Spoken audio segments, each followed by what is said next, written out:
Major concern here as they have now abandoned their backup levee that they have been trying to contain this levee breach, the water there with as well. In the past several days of flood coverage, this is the most serious the situation has been. The issue is this city is roughly 175 years old. It was founded at the confluence of two rivers 175 years ago for a lot of reasons: water, irrigation, transportation, safety. Every major city in the United States that I can think of was founded on the idea that you went down to the low point near a body of water, and that's where you began your settlement. We can't change 175 years of history. You can try and protect from the consequences of that decision. Des Moines roughly is 800 feet or so above sea level. So if you took the river, that is the Des Moines River and the Mississippi River, all the way to New Orleans, we would be roughly 800 feet higher than that. The Des Moines River at Birdland essentially came up roughly 30 feet from what it normally would be. But that in and of itself probably doesn't indicate a number of different issues. One of them is it's not just the height of the water. The height of the water when the Birdland Levee failed actually was down from what it was the day before. The river was dropping. So it didn't overtop it. What it did is it dropped as the soils suck in. They were saturated from several weeks of having a wet levee. Actually at Birdland what failed seemingly was a tree root that had gone through the levee and then ultimately deteriorated, and when it deteriorates it provides a channel called a runner for water, and the water runs through it and it essentially explodes. But we don't even allow, under the new certification process and under our maintenance process, we don't even allow trees to be within 15 feet of levees.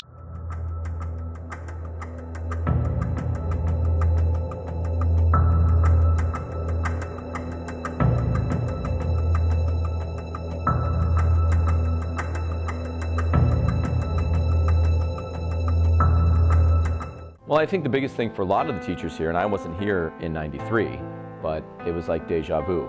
1993, they said it would never happen again. 2008, it happens again. I think a lot of the teachers were demoralized. The fact that it happened over the summertime was a blessing because they did have enough time to clean up things. So by the time we got here in the fall, the damage was minimal.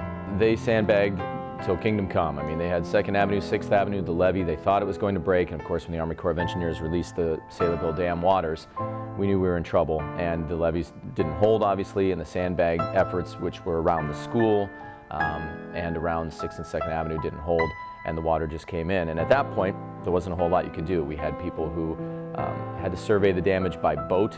They came in and through the parking lot by boat to check out what had happened to the building at that time. Well, I think the costs ranged somewhere in the vicinity of over $100,000 at least. The primary cost was for the basketball court, which is completely damaged.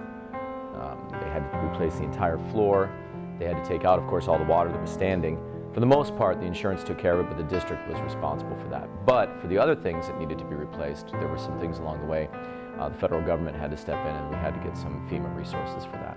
The process for allowing reconstruction of the levee isn't just like you putting a deck on your apartment. You don't go down and get a permit from the city and we go out and pound nails tomorrow. That isn't the way it works. There's an extensive environmental review that involves the Army Corps of Engineers in particular, and a benefit cost analysis when you use federal dollars. That is, if you spend $12 million to fix it, you better be protecting more than $12 million in property behind it. Otherwise, it's a misuse of federal funds. So there's a lot of stuff that go on between 1993 and 2010. $12 million was the overall price tag. We, the city of Des Moines, contributed roughly a third to that, so roughly $4 million. It was just a crazy time. The flood of 2008 was crazy for everybody, not just North High School, but it's certainly the Birdland area down here by North High was devastated by it. And the community around here, a lot of people lost their homes, a lot of people were displaced. And now, of course, the effort has been made to fix that so it doesn't happen again. But it was really a community effort to try to save these homes who were devastated in '93 and have it happen again in 2008. This community really felt like they got the short end of the stick because things weren't fixed before 2008. The real issue is, can you ever construct something that's so in front of nature that it provides 100% protection? The answer is no in that way. That's river floodplain and river channel both. So God said water is going to go through that area, and when there's a lot of water is going to go through that area. There's a certain physical characteristic associated with that. We've tried to channelize that. We've tried to build up a big berm that contains it, but at some point there'll be a failure. Federal government comes in and provides aid, but there's such a lag between when the tragedy occurs and when federal aid comes. I talked about the Birdland failure in 1993, wasn't reconstructed until 2010. That's a huge burden on local communities. And I don't just mean the governments locally, but the people who lived up there, the generations who lived up there for 17 years and had been there before that. That's a huge issue. And can we take any pride in the fact that it took 17 years to be able to respond to that? We cannot.